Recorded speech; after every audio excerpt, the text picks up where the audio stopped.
As people know, I'm very much a hard and fast 7mm man. 7mm narrow gauge mostly, but also standard gauge. I view 4mm as too small for my eyes to cope with, and too small for my hands to work with sufficiently. However, things like Bachmann's products, or recent products in the last couple of years, have got over or overridden my natural inhibitions. First of all, with their very, very nice, their mould breaking Baldwin, WD Baldwin 460, which is an exquisite locomotive, and then most recently, of course, with their Quarry Hunslet, and what tickles my fancy is the open cab Quarry Hunslet, and quite frankly, it's very hard to resist these little things, and of course one then will have to build a layout to cope with them. Over the last couple of days I've been knocking up or starting on a little test piece to test some 4mm techniques.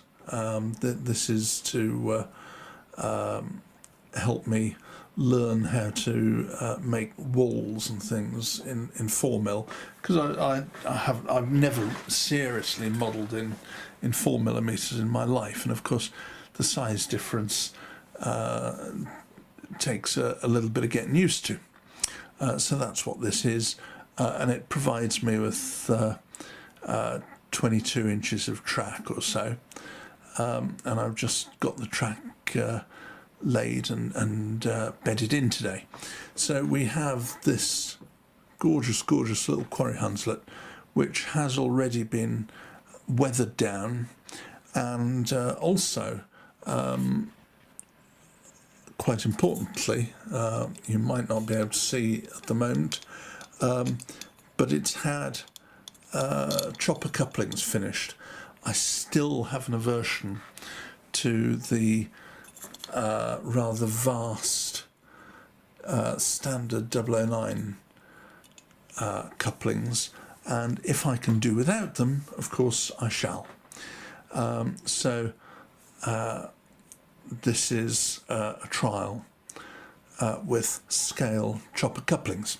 Now, first of all, this Nesta, gorgeous loco, it did have running problems, and what I found on investigation with this is that one of the wheel sets, the rear wheel set, had some very unpleasant chuck marks or pressing marks on it, which kind of made that wheel bump along, and I very carefully, with a needle file and very fine emery, worked that wheel back down to round, for want of a better description, and that improved it no end. And there was a similar machine mark on the opposite wheel, and that had the treatment, and that radically improved the running of the thing. It still has a little bit of a limp, and I'm pretty sure that's one of the outside cranks that's been pushed on that same axle slightly out of square. But nonetheless, I've managed to get it running fairly cleanly. I have also, of course, had the wheel sets out, thoroughly cleaned them, and cleaned the contacts and just bent up the contacts a bit and reassembled it. and kind of got it to run as best I can, and quite importantly polished the track, and then after polishing the track gone over the track with graphite, and that last bit kind of made all the difference, and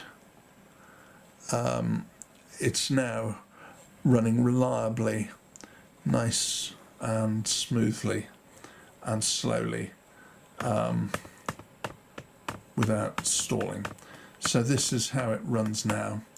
It's not running, as I say, absolutely perfectly, but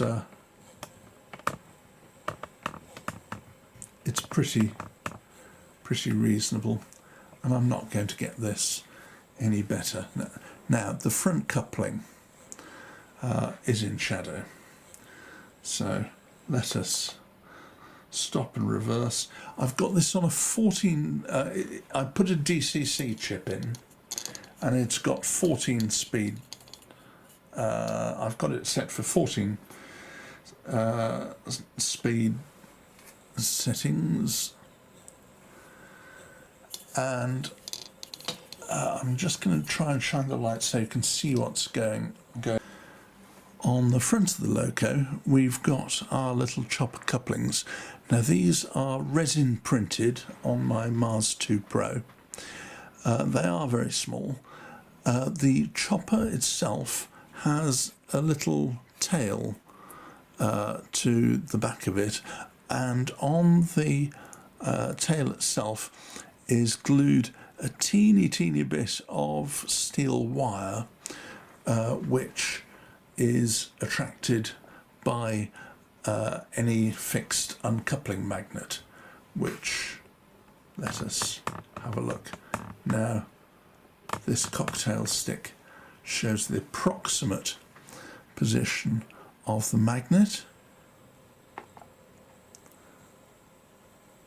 and as we pass,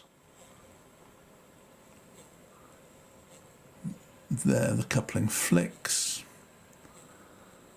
but being under tension, the wagons stay fully attached.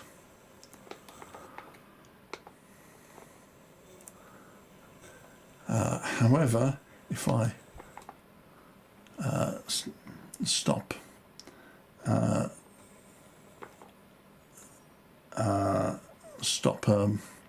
wagon over it,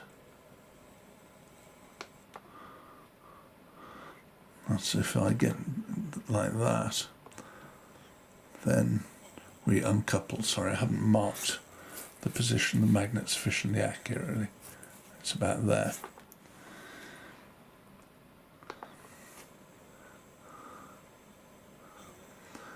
So let's uncouple the next one from the loco.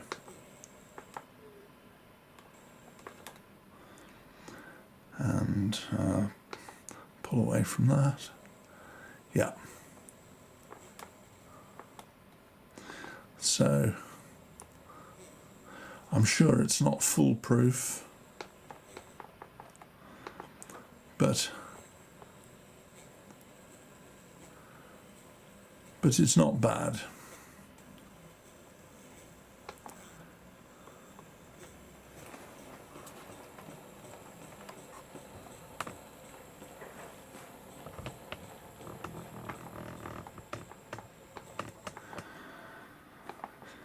So we've got working choppers with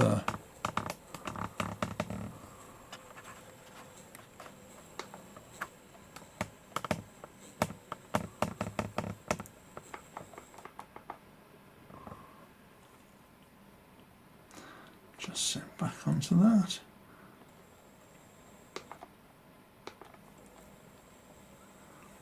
Yeah. So it does work even in spite of the camera, which is always useful. So there we have the really most excellent Bachmann Nesta, which is a delightful thing. but to my mind improved by having scale couplings, and it is possible to have couplings that work. We also, of course, have the, just keep plonking it on, the Baldwin,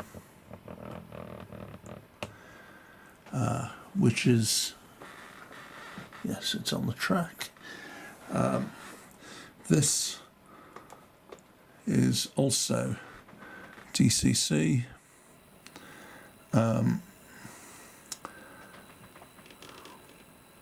Which makes for nice running. There is a problem with this. It's got an Imperium chip, and the Imperium chip, I can't program the top speed. There you can see the chopper lifting over the magnet again. Yes, I'm having real problems programming this. I can program the address, I can program the acceleration, deacceleration, and a couple of other things, but I can't address the speed, top speed, which is a real pain. So I won't be getting any more of the Imperium chips. I shall get a proper one. But the Baldwin, absolutely lovely, together with the Nesta.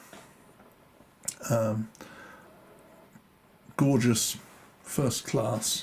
Hats off to Bachmann for producing this.